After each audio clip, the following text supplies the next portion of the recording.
जय हिंद दोस्तों, जय बिहार। आप लोग तो जान ही चुके हैं कर्मा क्लासेस में आप लोगों का स्वागत है। कल मैंने ऋग्वेद पढ़ाया था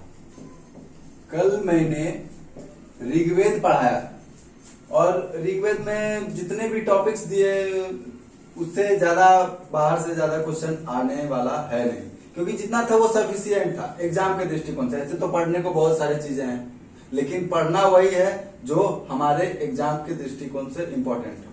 और आज रिसर्च सर का एक वीडियो आप लोग देखे ही होंगे। बिहार एसएससी इंटर स्तरीय और बिहार एसएससी ग्रेजुएशन लेवल का, ये दोनों वैकेंसी इसी माह के अंत तक में भी ऑनलाइन प्रक्रिया उसका होने लगे। और उस वीडियो में तो सारा कितने पोस्ट हैं, क्या क्या है, सारा रिसर्च सर तो आपको बता ही दिए हैं। तो उसको देखते हुए अब जो है पूरे तन मन से इस पे लगना है। और आइए चलते हैं, ज्यादा बातें नहीं होनी चाहिए, आइए आते हैं पॉइंट पे। तो ऋग्वेद हमारा खत्म हो चुका था। ऋग्वेद में मैंने बता दिया था कि कितने मंडल हैं, कितने सूक्त हैं, कितने ऋचाएं हैं, कौन से मंडल में किस देवता का उल्लेख है, क्या क्या वगैरह वगैरह। और अगर आपको जो वो वीडियो नहीं देख पाए हैं वो जाके देख सकते हैं। हमारा कर्मा क्लासेस के नाम से क्लास है, आप इसको चैनल को सर्च करिए यूट्यूब पे और वहां पे सारा वीडियो आपको मिलेगा। अभी आज तो दूसरा दिन है ही क्लास का। तो आइए चलते हैं। ऋग्वेद कल मैंने पढ़ा दिया था, आज सामवेद, यजुर्वेद और अथर्ववेद, तीनों आज एक ही टॉपिक में खत्म हो जाएगा। और कहीं भी आपको किसी भी तरह का प्रॉब्लम भी नहीं होगा। बस आप ये डायग्राम को देखना है आपको, और कहीं कुछ नहीं, ऐसा नहीं है कि रटना है, कुछ नहीं, यहाँ एकदम डायरेक्ट यहाँ पे आएगा। बस केवल फोकस करना है यहाँ पे आपको। सामवेद के बारे में बात करते हैं। सामवेद के बारे में बात करते हैं। सबसे पहले तो साम का अर्थ क्या होता है? साम का अर्थ ही होता है गान। साम का अर्थ ही होता है गान। और वेद का अर्थ तो मैंने आपको कल बता ही दिया था, वेद का अर्थ होता है जानना। तो जाहिर सी बात है, यही कारण है कि आप एक क्वेश्चन पढ़ते होंगे, भारतीय संगीत का जनक, भारतीय संगीत का जनक, भारतीय संगीत का जनक किस वेद को कहा जाता है? तो वो है आपका सामवेद। क्यों कहा जाता है? दो पॉइंट है इसमें। सबसे पहला तो ये पॉइंट कि ये साम का अर्थ होता है गान, और दूसरी बात, यही एक ऐसा वेद है जिसमें पहली बार सात स्वरों का उल्लेख मिलता है। सात स्वरों का उल्लेख मिलता है इस वेद में। यही कारण है कि भारतीय संगीत का जनक किसे कहा जाता है? तो सामवेद को कहा जाता है। ठीक है, आगे चलते हैं दोस्तों। जाहिर सी बात है, कहीं कोई दिक्कत नहीं होनी चाहिए। मात्र मैंने दो शब्द भी बोले हैं। सामवेद, साम का अर्थ होता है गान, और सामवेद में ही पहली बार सात स्वरों का उल्लेख मिलता है। यही कारण है कि भारतीय संगीत का जनक किस वेद को कहा जाता है? सामवेद को। ये क्वेश्चन आपको हर एक सेट में मिलेगा और दो चार एग्जाम में भी आपको ये दिखने को मिलेगा। ये बहुत इंपॉर्टेंट क्वेश्चन है। सामवेद से सबसे ज्यादा इंपॉर्टेंट क्वेश्चन यही है कि भारतीय संगीत का जनक किस वेद को कहा जाता है? तो सामवेद को कहा जाता है। चलिए आगे चलते हैं।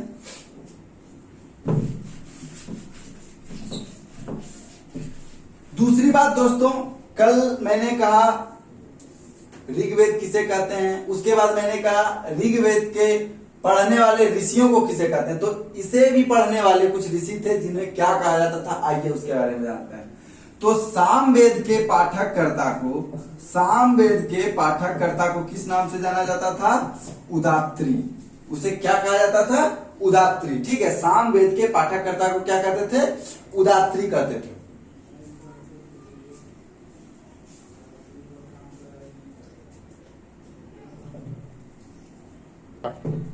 तो अभी मैंने कहा सामवेद के पाठककर्ता को उदात्री कहते हैं। और कल एक चीज मैंने बताया था कि ऋग्वेद में कितने सूक्त हैं?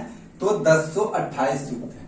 1028 सूक्त हैं ऋग्वेद में। तो इसी प्रकार सामवेद में भी सूक्त हैं। कितने हैं? तो इसमें जो है ये 1810 सूक्त हैं। सामवेद में कितने सूक्त हैं? तो 1810 सूक्त हैं। सामवेद के पाठककर्ता को क्या कहा जाता है? तो उदात्री कहा जाता है। और ये तो नॉर्मल क्वेश्चन है, सभी को लगभग सभी विद्यार्थियों को पता होगा कि भारतीय संगीत का जनक किस वेद को कहा जाता है? तो सामवेद को। मैंने बस इसे थोड़ा सा डिस्क्राइब किया कि साम का अर्थ होता है गान, और पहली बार इसी वेद में 7 स्वरों का उल्लेख मिलता था। यही कारण है कि भारतीय संगीत का जनक सामवेद को कहा जाने लगा। तो अभी सामवेद में कितने सूक्त हैं? 1810 सूक्त हैं। और इससे एक क्वेश्चन बहुत इंपॉर्टेंट है, कभी कभी क्वेश्चन पूछता है कि कौन ऐसे वेद हैं जिनमें किसी भी विशिष्ट ऐतिहासिक घटनाओं का वर्णन नहीं मिलता। जैसे कि हमने ऋग्वेद पढ़ा, इसमें हमारा ऐतिहासिक घटना का वर्णन मिला, कर्मकांड ये वो वगैरह वगैरह। अथर्ववेद भी है तो उसमें पूजा पाठ बलि ये वो सारा चीज का नियम वगैरह है। तो लेकिन ये दोनों एक ऐसे वेद हैं जिसमें किसी भी प्रकार का किसी भी विशिष्ट ऐतिहासिक घटना का वर्णन नहीं मिलता। और क्वेश्चन यहीं से पूछता है कि कौन ऐसे वेद हैं जिसमें किसी भी प्रकार के विशिष्ट ऐतिहासिक घटनाओं का वर्णन नहीं मिलता है? तो एक सामवेद है और दूसरा यजुर्वेद है। एक सामवेद है और दूसरा यजुर्वेद है। तीसरा पॉइंट दोस्तों, तीसरा पॉइंट है कि सामवेद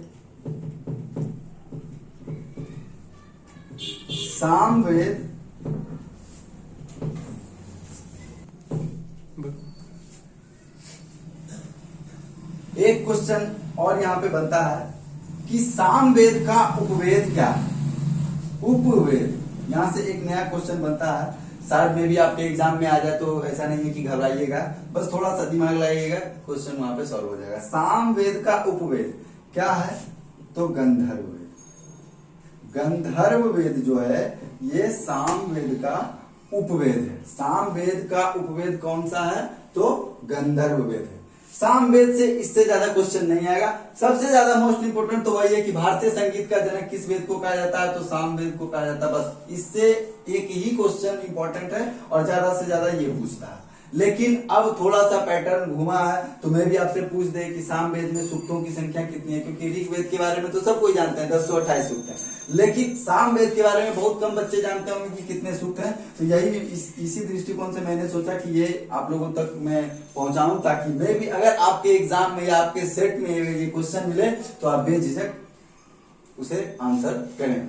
तो सामवेद में 2 क्वेश्चन इंपॉर्टेंट है। भारतीय संगीत का जनक किसे कहा जाता है? सामवेद को, और उसके पाठककर्ता को उदात्री कहते हैं। 3 क्वेश्चन मैंने नया बताया क्या? तो एक 1018 सूक्त हैं और सामवेद का उपवेद गंधर्व वेद है, और साम का अर्थ होता है गान। ठीक है, आगे चलते हैं यजुर्वेद में। यजुर्वेद में क्या है कि यह एक ऐसा वेद है जो गद एवं पद दोनों में, जो गद एवं पद दोनों में। यजुर्वेद एक ऐसा वेद है जो गद और पद दोनों में है। ये भी क्वेश्चन बहुत बार पूछा गया है दोस्तों, इसलिए ध्यान से देखिएगा। दूसरी बात, और यजुर्वेद में बस थोड़ा सा सिमिलरिटी है कि इसमें जो है, जो हम लोग यज्ञ करते थे तो उस यज्ञ के करने के नियमों का उल्लेख, और यही थोड़ा सा मिसअंडरस्टैंडिंग के कारण बच्चा एग्जाम हॉल में, या फिर आप सेट मार रहे हो या फिर आप किसी एग्जाम को दे रहे हो, तो वहां पे थोड़ा सा नहीं, मैंने तो अथर्ववेद में पढ़ा था कि यज्ञ वगैरह बलिदान वगैरह सारा का उल्लेख अथर्ववेद में, तो ऐसा कुछ नहीं है। बस थोड़ा सा का अंतर है कि यजुर्वेद में बलि और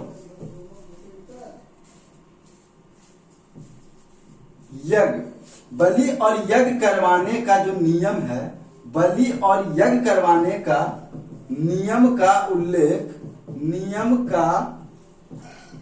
उल्लेख हमें यजुर्वेद में मिलता है। बस यही है, बलि और यज्ञ। क्वेश्चन आपसे सिंपल सा यही रहेगा कि निम्नलिखित में से किस वेद में यज्ञों के नियमों का उल्लेख मिलता है? तो ऐसा नहीं है, या फिर बलिदान का उल्लेख मिलता है, तो ऐसा नहीं है कि आप अथर्ववेद मार दीजिएगा, नहीं।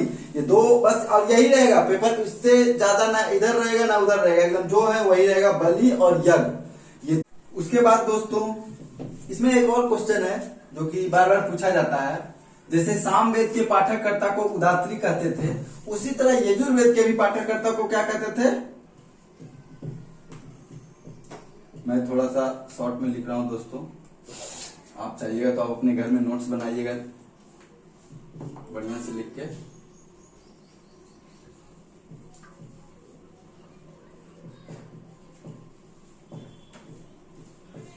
और यजुर्वेद के पाठककर्ता को क्या कहते थे? अर्धवर्यु। ठीक है, सामवेद के पाठककर्ता को उदात्री कहा जाता था और यजुर्वेद के पाठककर्ता को अर्धवर्यु कहा जाता था। ठीक है, और इससे मतलब इससे 2 ही 3 इंपॉर्टेंट है, इससे ज्यादा नहीं है कि कौन सा वेद गद और पद में पाया जाता है। तो यजुर्वेद। बलि और यज्ञ करवाने के नियमों का वर्णन किस में है? तो यजुर्वेद में है। और इसके पाठककर्ता को क्या कहा जाता है? तो अर्धवर्यु। एक और चीज है, गद और पद में इस वेद को 2 भागों में बांटा गया। एक है कृष्ण यजुर्वेद, एक है कृष्ण यजुर्वेद, कृष्ण यजुर्वेद, और दूसरा है शुक्ल यजुर्वेद, दूसरा है शुक्ल यजुर्वेद। यहीं से दोस्तों जो ये जो हमारा वेद है गद और पद, यही दोनों है। कृष्ण यजुर्वेद गद में पाया जाता है और शुक्ल यजुर्वेद पद में पाया जाता है। और यहां से 2 नए चीज निकलते हैं। कृष्ण यजुर्वेद का ब्राह्मण ग्रंथ, इसका ब्राह्मण ग्रंथ क्या है?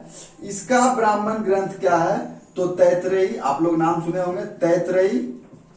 और इसका ब्राह्मण ग्रंथ क्या है? तो शतपथ। शतपथ।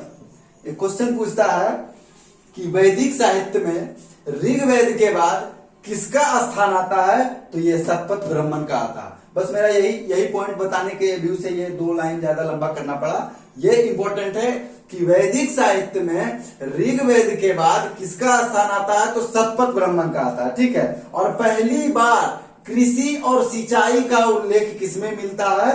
तो शतपथ ब्राह्मण में। पहली बार कृषि और सिंचाई का उल्लेख किसमें मिलता है? तो शतपथ ब्राह्मण में। जाहिर सी बात है दोस्तों, आप लोग को ज्यादा कंफ्यूजन नहीं हो रहा होगा, सिंपल सा बात है। 4 पॉइंट है। गद और पद दोनों में पाया जाता है कौन सा वेद? यजुर्वेद। बलि और यज्ञ करवाने के नियम और मंत्रों का उच्चारण का उल्लेख किसमें है? तो यजुर्वेद में है। इसके पाठककर्ता को क्या कहते हैं? तो अर्धवर्यु। और ये वेद जो है 2 भागों में बटा हुआ है, एक कृष्ण यजुर्वेद और शुक्ल यजुर्वेद। 2 भागों में क्यों? क्योंकि ये गद और पद दोनों में पाया जाता है। गद में हो गया आपका कृष्ण यजुर्वेद और पद में हो गया शुक्ल यजुर्वेद। उसके बाद कृष्ण यजुर्वेद का ब्राह्मण ग्रंथ है तैतरेयी और शुक्ल यजुर्वेद का ब्राह्मण ग्रंथ है शतपथ। और ये शतपथ ब्राह्मण इसलिए इंपॉर्टेंट है क्योंकि वैदिक साहित्य में ऋग्वेद के बाद किसका स्थान आता है? तो शतपथ ब्राह्मण में। और शतपथ ब्राह्मण में ही कृषि और सिंचाई का पहली बार उल्लेख किया गया। चलिए चलते हैं आगे अथर्ववेद में। ये तो बहुत ज्यादा इजी है दोस्तों, कहीं कोई माइंड पे प्रेशर लेने की बात नहीं है। बस इसमें 4 से 5 पॉइंट है, बस यही देखना है, इससे ज्यादा बाहर कभी नहीं आएगा। सबसे पहले बात अथर्ववेद। अथर्ववेद में मैंने अभी कुछ देर पहले कहा कि जीवन की सारी घटनाएं जो भी हम लोग वर्तमान में करते हैं, प्यार, मोहब्बत, झगड़ा, ईर्ष्या, जादू टोना, ये वो वगैरह वगैरह, शादी ब्याह, जितने भी सारे नियम है का उल्लेख मिलता है, ये हमारे अथर्ववेद में मिलता है। सबसे इंपॉर्टेंट क्वेश्चन है कि इस वेद के रचयिता कौन है? इस वेद के रचयिता कौन है? एकदम इजी है, बस थोड़ा सा दिमाग लगाइए। अथर्ववेद किसने लिखा है? तो अथर्वा ऋषि ने। अथर्ववेद किसने लिखा है? तो ये जो पहला नाम है वो राइटर का ही नाम है। अथर्वा ऋषि थे जिन्होंने अथर्ववेद की रचना की। दूसरा क्वेश्चन है कि इसके पाठककर्ता को क्या कहा जाता है? तो ब्रह्मा।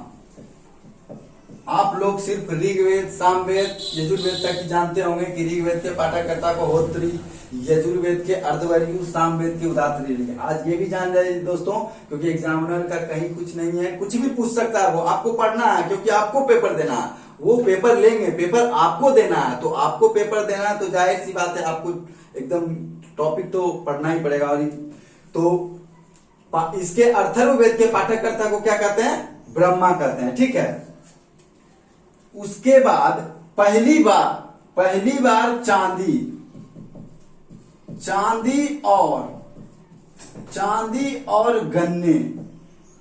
और गन्ने का पहली बार उल्लेख किस वेद में किया गया है? तो ये अथर्ववेद में ही किया गया है। चांदी और गन्ने का सर्वप्रथम उल्लेख किस वेद में हुआ है दोस्तों? तो ये अर्थर्ववेद में ही हुआ है। अगर आप भूल जाते हैं तो अर्थ का मतलब होता है पृथ्वी। पृथ्वी में क्या उगता है? गन्ना। पृथ्वी से ही बाहर निकलते हैं चांदी।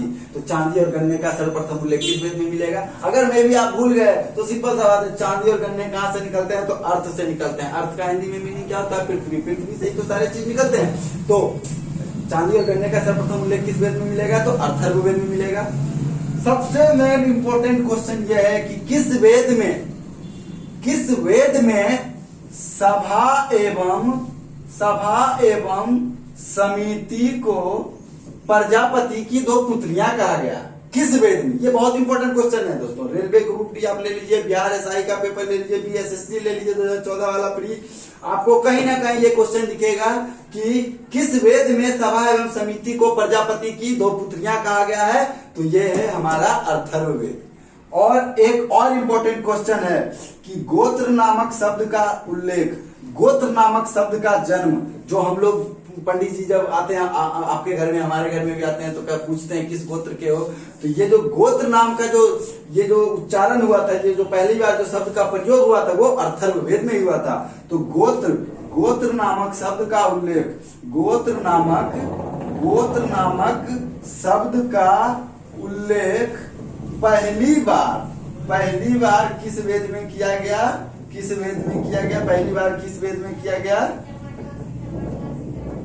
तो अर्थर्ववेद में किया गया। ठीक है, तो इससे ज्यादा बस इसमें तो यही है, अर्थर्ववेद के पाठककर्ता को ब्रह्मा कहते हैं। चांदी और गन्ने का सर्वप्रथम उल्लेख अर्थर्ववेद में मिला है। सभा एवं समिति को प्रजापति की दो पुत्रियां किस वेद में कही गई? तो अर्थर्ववेद में। और गोत्र नामक शब्द का उल्लेख पहली बार किस वेद में किया गया है? तो अर्थर्ववेद में ही किया गया है। और ये तो आप लोगों को भी पता है कि वशीकरण, जादू टोना, प्यार मोहब्बत, जो आजकल हमारे जनरेशन में बहुत ज्यादा चल रहे हैं, आप लोगों को भी पता होगा, बुरा मत मानिएगा। ठीक है, तो ये सभी चीज का उल्लेख किसमें है? तो अर्थर्ववेद में है। इससे ज्यादा क्वेश्चन आपको पेपर में कभी बाहर इससे जाएगा ही नहीं। सामवेद, यजुर्वेद, अर्थर्ववेद, आप देख लीजिए 4 क्वेश्चन इससे बना है, 4-5 क्वेश्चन इससे बना है और 4-5 क्वेश्चन इससे बना है।